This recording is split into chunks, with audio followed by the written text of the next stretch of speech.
Welcome everyone to my next entry of As I See It. Today we're going to be taking a look at the 2024 release, Alien Romulus, the latest entry to this Alien series. So before I go ahead and break down the good, the bad, we've got to retrace some steps.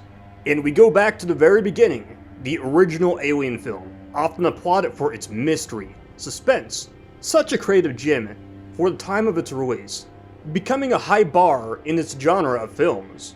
But along the way, the Alien franchise took a shift, and that's when we stop at the 1986 sequel, Aliens, which took on a different approach, with the film being more action sci-fi orientated, fitting in with most of the 80s action films.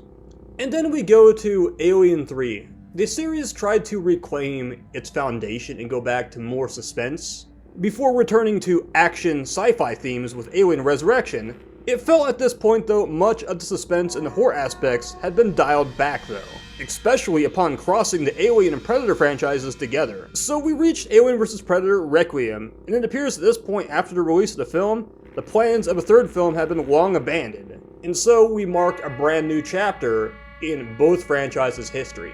Often at this point when I look at the Xenomorph in 2007, I personally felt like the creature had been long watered down. The fear factor is gone, mindlessly running around in Alien vs. Predator Requiem acting like a zombie. Our storyline reduced to a teenage slasher horror film.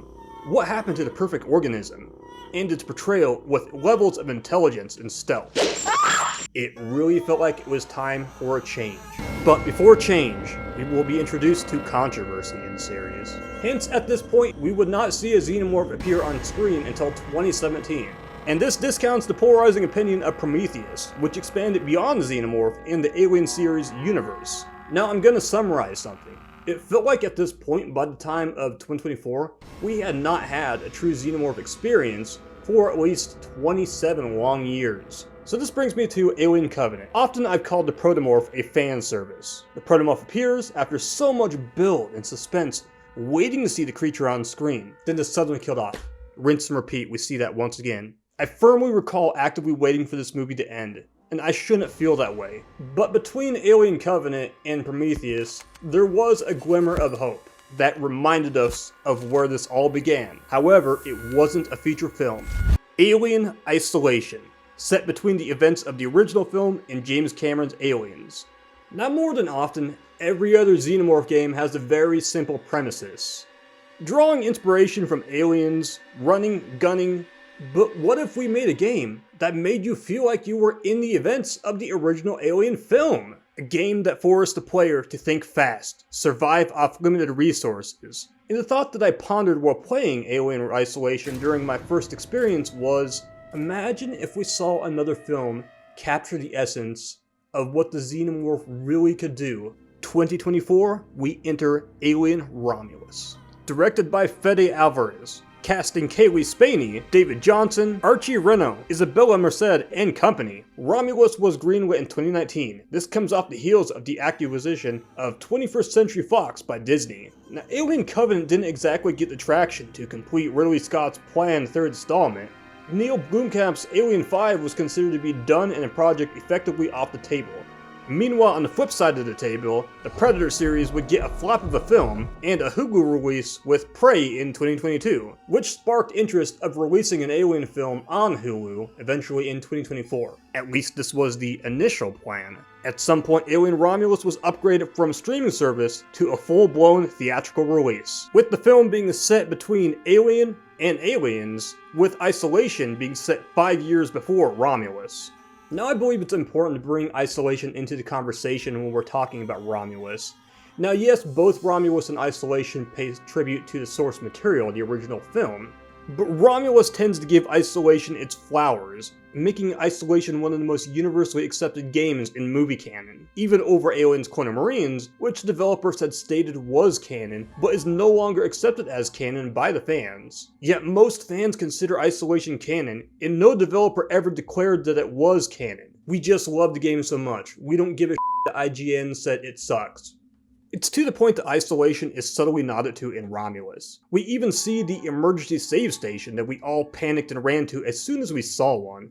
Which is funny because at this point, saving progress would have been a wise idea, because this is where the mess begins for everyone in this film. Little aspects like this are just love letters to this game and the fans. Now, if you haven't played this game or just casually watched the Alien series, you probably wouldn't see those Easter eggs. It would have went over your head, but it was great for the people that played Alien Isolation to see memorable aspects appear on screen. Alien Romulus would take a similar approach, with the aesthetic from the original film, the dipping bird, and much more which I'm ready to shed a light on. Warning, spoilers ahead! We open the film with a probe searching through the remains of the Nostromo from the original Alien, searching for something, but something that's just not exactly a giant rock floating through space. My first thoughts while watching this film were, could it really be? Prior to my first viewing, I had knowledge of the NECA accessory pack and had no real context behind this piece. But I put 2 and 2 together and I figured out where we are heading, possibly.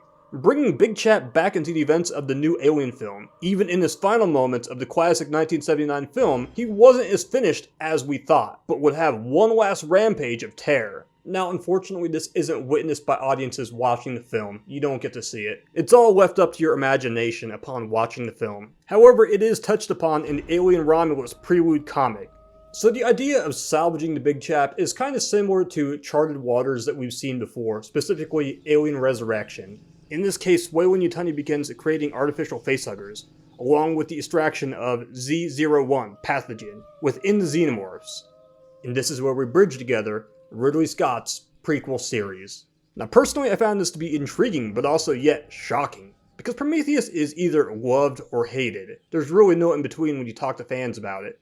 Myself, I love Prometheus being part of the series canon, as I believe it's expansive and it broadens the Alien series lore in the universe of the film. But I was really led to believe that Alien Romulus would try to stay away from Prometheus or any mention of it. Here, we go deeper into the film, and the lines between Prometheus and Alien become less blurred, and the connection is more apparent. So there's a big topic I've seen discussed in this film that I do want to bring up about Alien Romulus. And that is, why did Weyland-Yutani recover Big Chap, which is a needle in a haystack in space? Couldn't they have went straight to the source of LV-426, which was still intact by this film's events? It is possible that 2 missions were carried out very much. However, I do have a pointer I wish to bring up. So, minor storyline spoiler for those that haven't played Alien Isolation, but I do feel the need to draw back to this game. Now keep in mind the events of this game unfold 5 years prior to the events of Romulus. During our playthrough, we witnessed the Delric distress beacon become deactivated. This is the very same warning signal that Mother detected and caused our crew to investigate. However, with the beacon being now deactivated, this would effectively blind Weyland-Yutani while looking for the xenomorph's source location aboard the Delric, which would have led the search nearby the self-destruction site of the Nostromo. At most, this will be the only remaining source of the final coordinates of the last active location of the Nostromo, moments before its detonation. Now, if you wanted the non-fun answer, it would simply be that maybe this was just done to be a cheap nostalgia pop, by having our legacy xenomorph return. One could go further and bring up the status of other xenomorphs like the Queen from Aliens or even the Queen from AVP. And in my opinion, I feel like the AVP Queen is the one that is most probable to survive. But did you believe bringing Big Chap back into this film was nonsense or warranted? Now personally, I'd like to hear your thoughts on this subject, so go ahead and leave your thoughts in the comment section. Alien Romulus assembles the youngest cast that we've seen on screen. Start up with Rain and her adopted brother, which early on is revealed to be a synthetic, programmed by Rain's father. We meet Tyler, Kay, who is also pregnant. This will also play a key role towards the end of the film, keep that in mind. All of our characters are looking to escape from their working contract for a better life, rather than dying in the mines like Rain's mother and father both did.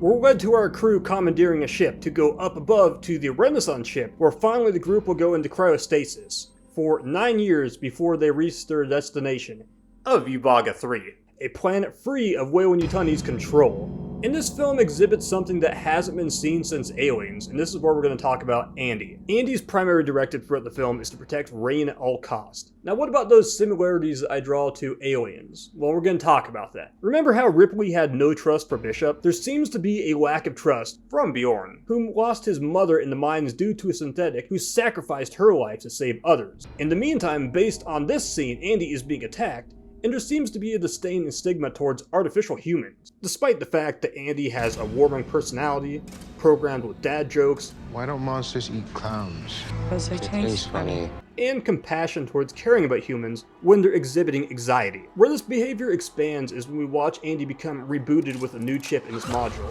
which grants him a security clearance. While this does repair him, it overrides his original directive to protect Rain, but rather do what's best for the company this time, and sacrifice humans as needed, which very much fuels the idea that Andy cannot be trusted, especially when we watch Andy track down Navarro, who was the first to be impregnated by one of the released facehuggers. This is where we witness David Johnson's impressive range in acting when it comes to Andy in two different sides of personalities. On one side, we have a malfunctioning android with the curiosity of a child. On the flip side, however, an android driven by a prime company directive, putting human lives second to the mission to secure Z-001, which is claimed to take humans beyond our limits. Now, entirely as a character, he's intriguing, very different from David 8 in the prequel series. Andy's upgrade has allowed him to function and serve the company first before anything else, as opposed to David, who didn't have a real prime directive. David was functioning beyond the levels he was supposed to and created in the image of his creator, Peter Whalen, with the sole purpose of joining the Prometheus expedition to find immortality. But in the end, he grew to despise his fallen creator, and the human race for their flaws by design. Ultimately, I admired the idea of separating Andy's character from what we saw out of David. Andy is much more than a one-dimensional character, easily making him the MVP of this film. And now we're going to go ahead and talk about the Xenomorph. Specifically, we have the Scorch Xenomorph, which is the main antagonist of this film, or one of them. Our Scorch Xenomorph kind of follows in a line with other notable Xenomorphs such as Grid or even Specimen 6 from AVP 2010. Now, other than the fact that he's kind of sparky, he doesn't get too much development other than the fact that we watch his birth happen, and this probably happens to be one of the best chestburster sequences that we have seen in years, at least from my perspective. Creating a memorable chestburster scene has always been something that's been an Achilles tendon for the Alien franchise, given the original movie set the bar so high. Every movie since has predominantly opted for a quick chestburster sequence. The only exceptions would be Alien 3 and Alien Covenant though. Now we do get plenty of other Xenomorphs in this film. This movie prides itself on its practical effects, from the facehuggers to the Scorched Xenomorph. And then a little extra, which I'll go ahead and talk about in a minute. The facehuggers get some of the greatest screen time. I could argue that the stealth scene was done in a fashion that we have not exactly seen in an Alien film. Based on memory, I don't recall getting much information about how the facehuggers find their victims. But here we get a whole scene, and as a viewer, it had me not wanting to move a muscle while sitting in my seat.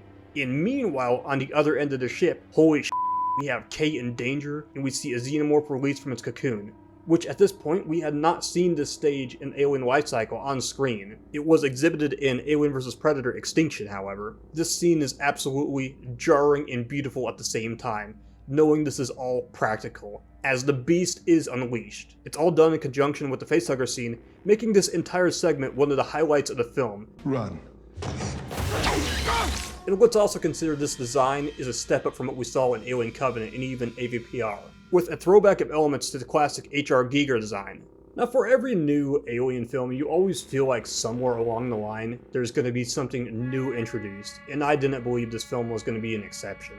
It always felt like throughout the film it was alluding to something being created towards the end, but you were kind of just wondering what could be. Now, in a sense, this concept isn't exactly new, but the execution is new. According to Fede Alvarez, he hadn't processed the similarities between the Offspring and the Newborn.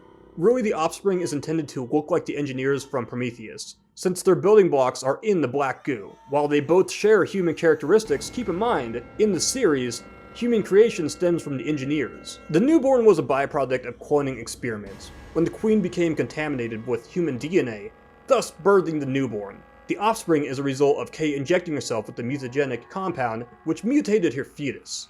And personally myself, the Offspring is much closer to the Xenomorphs than what we saw out of the Newborn. It has no compassion towards its birth mother. It just knew that Kay was lactating the black goo, which it needed to grow. Nothing of which happened to her mattered at all. And this really paints a heartbreaking picture when you consider Kay's dark demise. a once hopeful future with a child she carried for months with joy, only for it to become a horrifying monster. Back to the newborn. The newborn, on the other hand, had compassion towards Ripley. It also had the curiosity of a child, not knowing right from wrong, or even the ability to understand why its mother turned on him when he exhibited compassion and obedience towards his mother's words before suffering its own dark fate. At last, both are discarded in a fashion which we've seen recycled again and again in the Alien series, which, while it was a very visually appealing ending, this is where we get into some of the flaws with this film. Alien Romulus, while it keeps you on the edge of your seat and repurposes the xenomorph to become closer to what it once was, it lacks originality, reusing quotes from the first two Alien films. Get away from her, you bitch. I can't lie about your chances, but you have my sympathies. If I'm critical about anything in this film, it's the fact that it fails to introduce any new plot lines that will be a game changer. Nothing that I see in this film that's going to be like, yeah, this is going to run deep in the franchise. Say what you will of Prometheus, but Prometheus' impact has been felt extremely deep in this franchise. In fact, the last decade. And it even goes further, rooting itself into video games and comics. My God, that isn't your God. Another subject I have to dive into is the controversial idea of using Ian Holmes' likeness in the film, despite the fact that he had already passed away. It has been clarified that his family gave the blessing to use his likeness, and it was a joint suggestion to bring Ian Holmes' likeness into the film. But it's still important to note this subject because this has been an extremely controversial and polarizing subject, not so much within just the Alien franchise, but just Hollywood in general. And this is when you're discussing the idea of CGI deepfakes of the deceased, actors and characters, furthermore the rise of generative AI, and the future of Hollywood dealing with AI. So my final summary. Alien Romulus, to me, is a very likable film despite the fact it lacks some originality. It's not perfection, but it's renewed life in this franchise that I've loved since I was a child. I personally want new angles and plot lines that can take the Alien series into uncharted territory. And I mean that without the idea of bringing Sigourney Weaver back into the Alien franchise, because I don't feel like that's necessary. And for the record, it's already been dispelled by Fede Alvarez that Sigourney Weaver is not returning, or there are no plans to bring her into the Alien Romulus sequel. Now, if anything, for the Romulus sequel, I would like to see it bridge together a little bit more the prequel series and Romulus further than what we saw in this film. What of David's fate? I still believe he's out there, and the interaction between Andy and David could make for some amazing dialogue. For anybody that's never watched a single Alien film, I would advise that you go ahead and watch the original Alien film. It seems like a no-brainer and an obvious thing to say, but I will stress that I feel like you need to watch the original film. And if you're a gamer and you've never touched Alien Isolation, you've got to get into this and give it a shot. There's a sequel coming out in a few years, and this game will get your skin crawling. The AI is extremely creative. I saw this film at least 3 times. Each viewing got better than the last. The third viewing, the most amazing part was a collective gasp once the offspring showed up, and a lady yelling, "What the f***?"